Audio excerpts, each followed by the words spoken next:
यशोमती मैया के नंद लाला। माँ, माँ, माँ,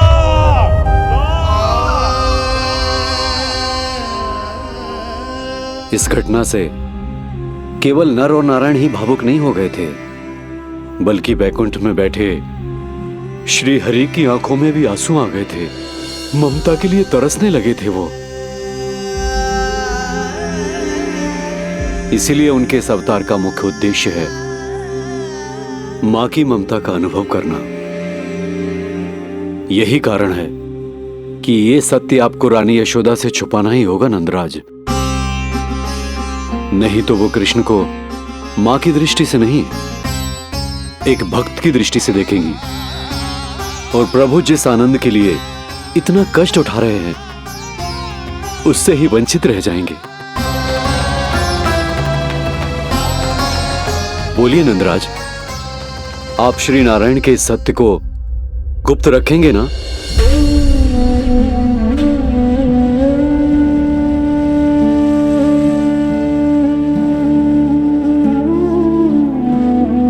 प्रभु ने मुझे कैसी दुविधा में डाल दिया है गुरु। यशोदा से तो ये सत्य मैं छुपा भी लूंगा, परंतु स्वयं से कैसे छुपाऊंगा? और बाबा होने को सुख, उसको अनुभव कैसे कर पाऊंगा? जो हो रहा है और जो भी होता है सब उनकी ही इच्छा से होता है नंदराज। इसलिए आगे का मार्ग भी वही दिखाएंगे। अब मैं चलता हूं नंदराज। राजा वसुदेव और रानी देवकी नामकरण के बारे में जानने के लिए व्याकुल हो रहे होंगे।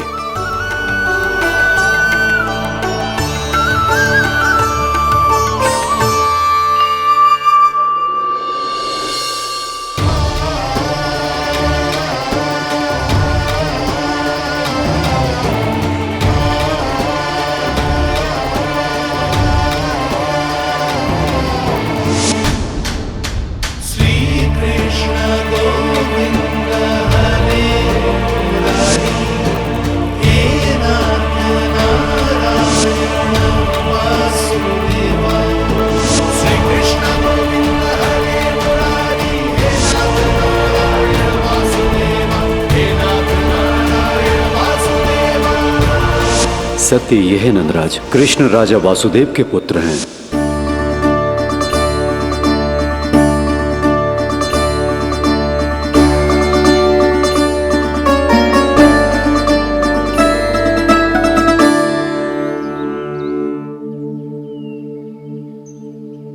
नंदराज, अपने आप को संभालिए और शांत चित्त से घर लौटिए। और हां, स्मरण रखिए कि प्रभु ने आपको बहुत ही बड़ा उत्तरदायित्व सौंपा है, आपको उसे निभाना ही होगा।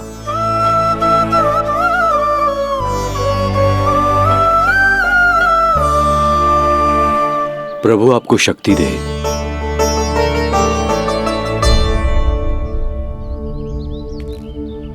आप बहुत सौभाग्यशाली हैं नंदराज। जो प्रभु आपके घर पल रहे हैं उनके बारे में सोचिए, जिनके यहां प्रभु ने जन्म लिया है। वो दोनों तो प्रभु की बाल लीलाओं से पूरी तरह से वंचित हैं।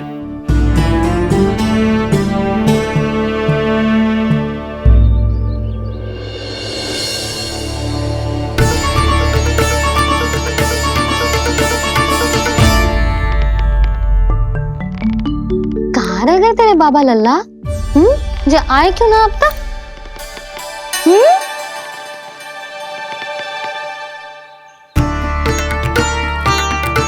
मेरा लल्ला मेरा ना है,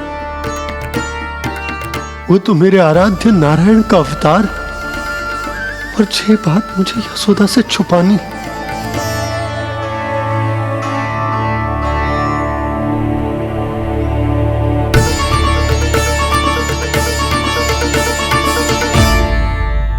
बाबा वहीं खड़े मत रहो, अब आ भी जाओ ना।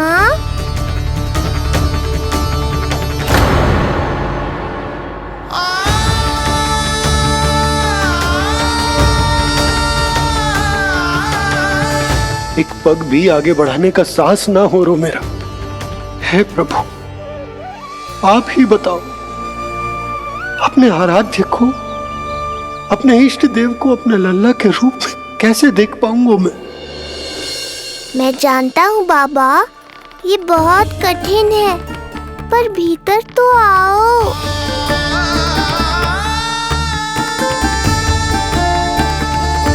अब आ भी जाओ बाबा, ऐसे बाहर कब तक खड़े रहोगे आप?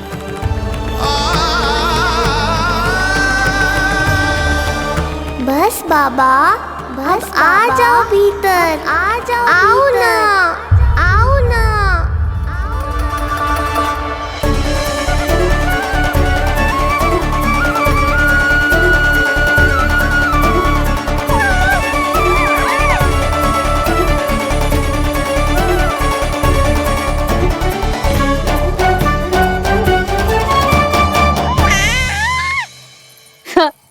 समझो?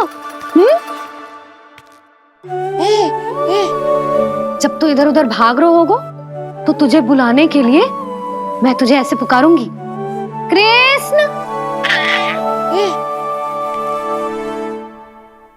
और जब तू शैतानी करेगो ना लल्ला, मैया को तंग करेगो, तो मैं तुझे क्रोध में ऐसे बुलाऊंगी, कृष्ण। हाँ। इसे सत्य पतो ना है, इसीलिए कितनी अच्छी तरह से मैया होने का कर्तव्य निभा रही, पर मैं अब बाबा होने का कर्तव्य कैसे निभा पाऊंगा?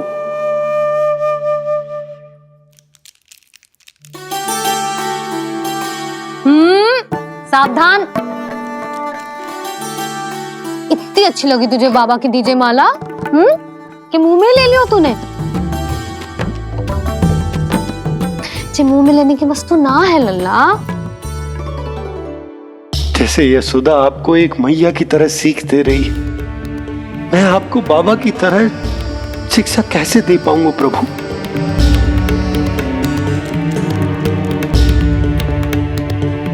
कृष्ण, अभी मना किया ना मैया ने?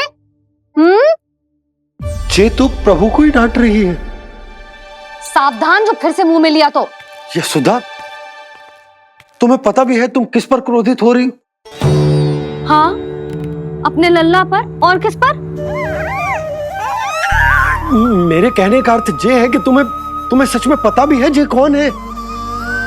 स्वयं प्रभु ने मुझसे कहा है, किसी और प्राणी को इसके बारे में भनक तक नहीं लगनी चाहिए, और रानी यशोदा को तो बिल्कुल नहीं, और रानी यशोदा को तो बिल्कुल नहीं, और रानी यशोदा को तो बिल्कुल नहीं।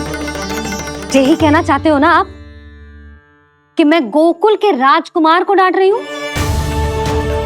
अरे पर मैया और बाबा का स्थान तो हर पद से ऊंचा होता है ना जी। माँ और बाबा को तो अधिकार होता है ना प्रेम करने का भी, और भूल पर डांटने का भी। बस यही बात आपको समझनी है बाबा, फिर सब पहले जैसा हो जाएगा। मैं समझ तो हूँ, पर ये विचार के ये केवल हमारा पुत्र ना है, ये स्वयं नारायण का अवतार भी है। इसे अपने मन से निकाल ना पा रहा हूं मैं। ओहो, आपको समझाना तो मैया को संभालने से भी अधिक कठिन है बाबा। लल्ला, अरे लल्ला। जशोदा जी, आपने हमें नामकरण के लिए ना बुलायो। कोई बात ना है, लेकिन ये तो बताओ कि लल्ला का नाम क्या रखो है? हाँ भाभी, बताओ ना। हाँ जी, अब और प्रतीक्षा ना हो रही हमसे। इसका नाम रखो है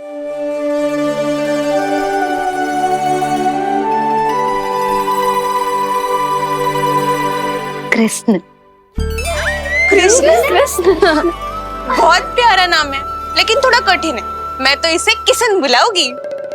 सही कहो, मैं भी इसे प्रेम से किशन ही कहूंगी। क्यों किशन?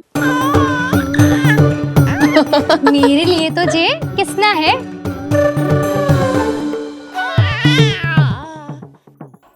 क्या कर रही हैं ये सब? बाबा, इन सब के लिए मैं केवल कृष्ण हूँ, भगवान नहीं। बस अब आप भी शीघ्र ही समझ जाओ ना ये।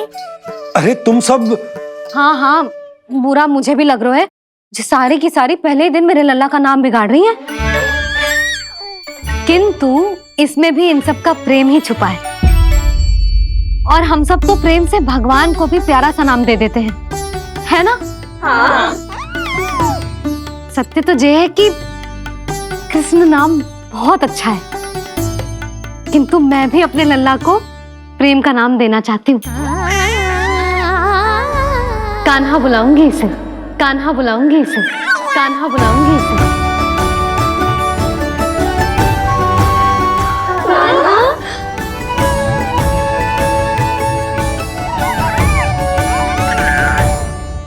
कान्हा, अनोखी ध्वनि, सहज सा मीठा, मैं भी इसे कान्हा ही पुकारूंगी।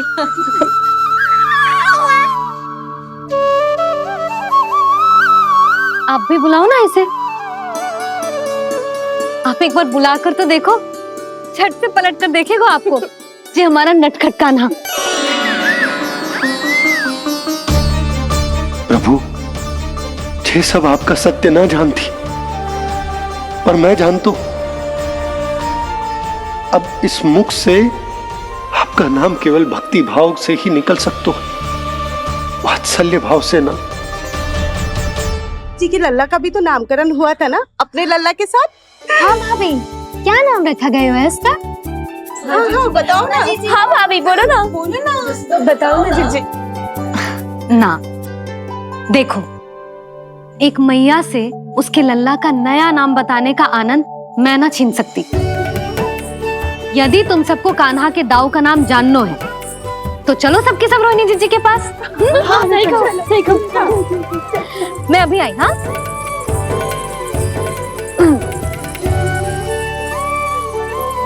सुनो जी, आप लल्ला को संभालो, मैं अभी आई। रोहिणी, मैं कैसे? ये प्रभु, लल्ला जी क्या मैं कर रहे हो?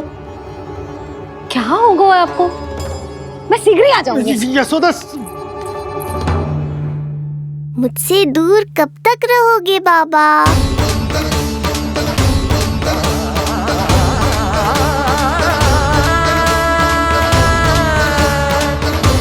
एक बार मेरी ओर देखो तो सही।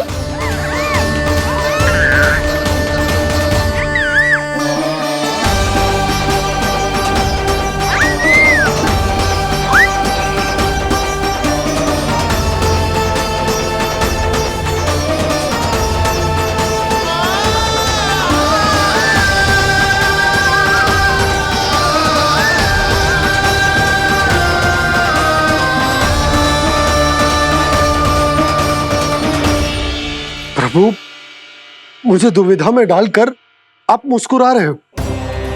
ये कैसी परीक्षा है?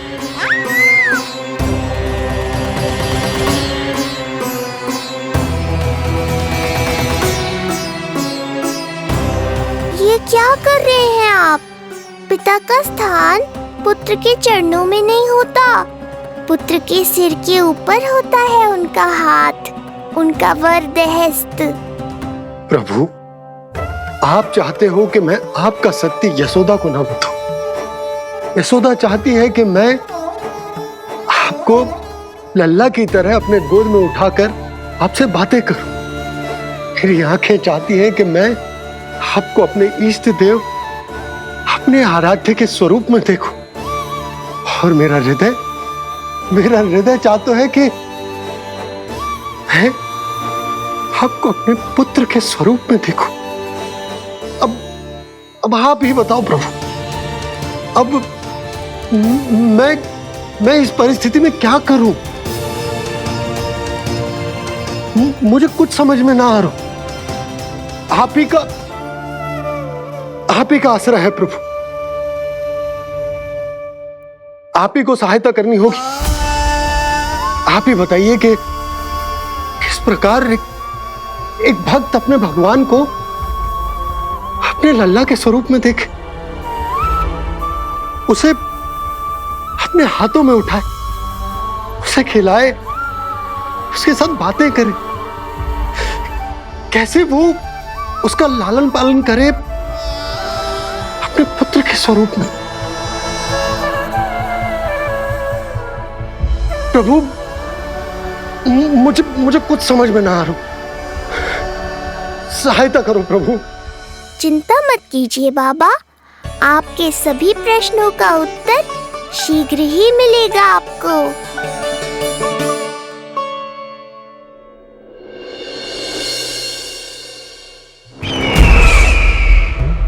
ऋषि गर्ग पधारे हैं महाराज।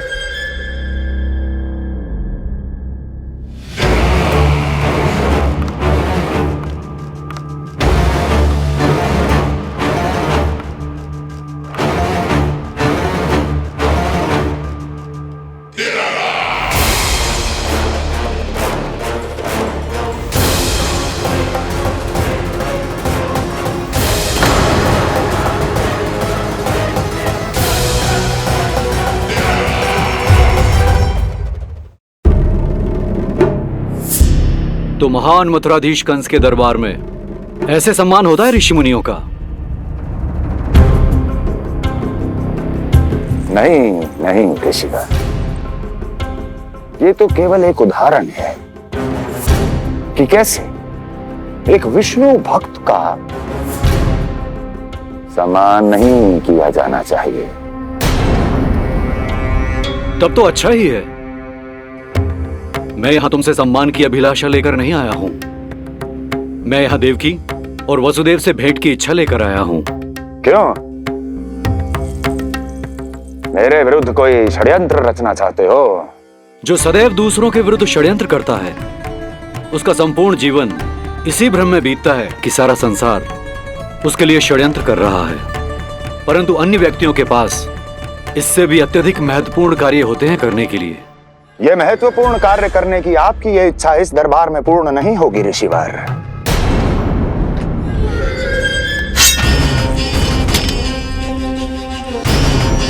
मैं आपको उन दोनों से भेंट करने की आज्ञा नहीं दूंगा। कैसे रोकोगे मुझे? कैसे? बड़ा ही विचित्र प्रश्न है, किंतु इसका उत्तर बड़ा ही सरल है ऋषिवर। जानते हैं मेरे दिन का आरंभ कैसे होता है? किसी ना किसी का संहार करके।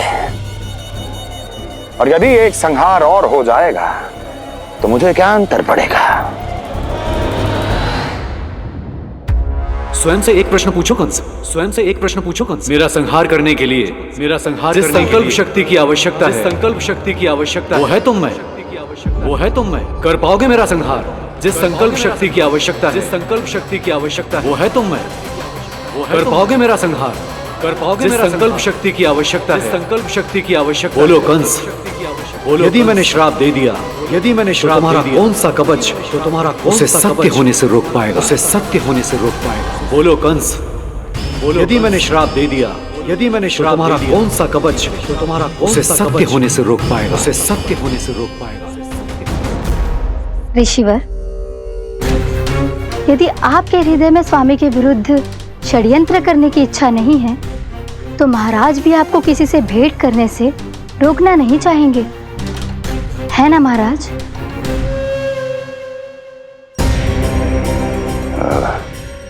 हाँ, आप उन दोनों से भेंट कर सकते हैं।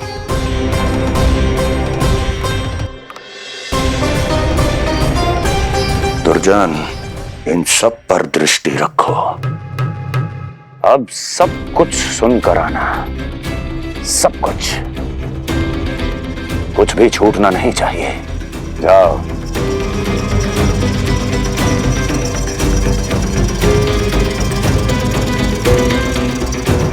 लगता है प्राप्ति राजकार्य सीख रही है मुझसे।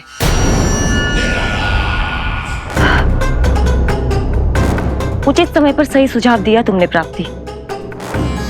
अब आसानी से पता लग जाएगा कि ऋषिगर के यहाँ आने का वास्तविक कारण क्या है महाराज?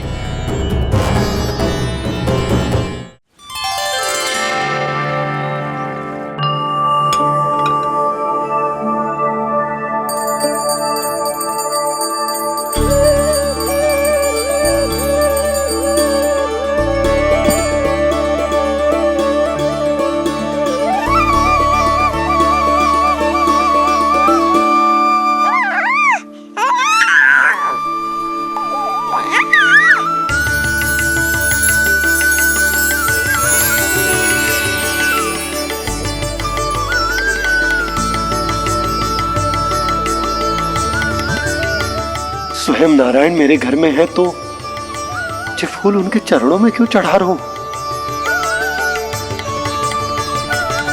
चल तैयार होगा मेरा लल्ला। किंतु बुरी दृष्टि वाला टीका लगाना तो भूल ही गई तेरी मैया। अभी आ।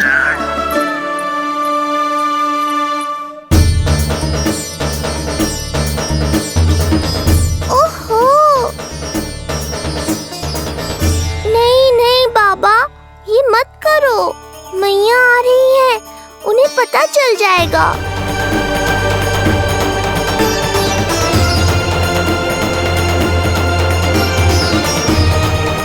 ये फूल तो आपके चरणों के लिए ही बने हैं प्रभु, इन्हें स्वीकार करें। बाबा, ये सत्य मैंने आपको अपना साथ देने के लिए बताया था, अपने आप को फंसाने के लिए थोड़ी ना।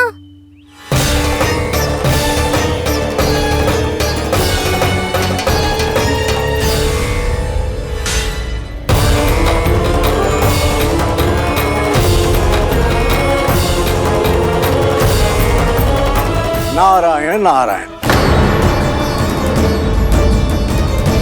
प्रणाम पंडित जी। नंदराज जी, रानी जी, बिटिया के पांव भारी थे ना, तो सेलिवाने समधियाने चला गया था। वहां कुछ अधिक ही समय लग गया। आज वापस आया तो पता चलो कि स्वयं गर्ग ऋषि ने लल्ला का नाम रखो है, सो मिलने चला है। क्या नाम मिलो है इसे? उन्होंने लल्ला का नाम कृष्ण रखो है। उन्होंने लल्ला का नाम कृष्ण रखो है।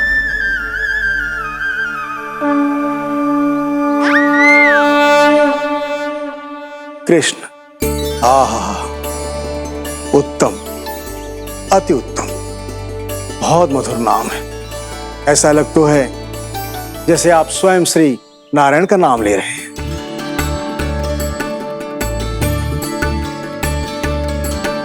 स्थिति को और गंभीर मत बनाओ पंडित जी। आपको तो बाबा के प्रश्नों का उत्तर देना है। एक बार मेरी ओर देख लो, आपको स्वयं ही पता चल जाएगा कि आपको इस समस्या को कैसे सुलझाना है।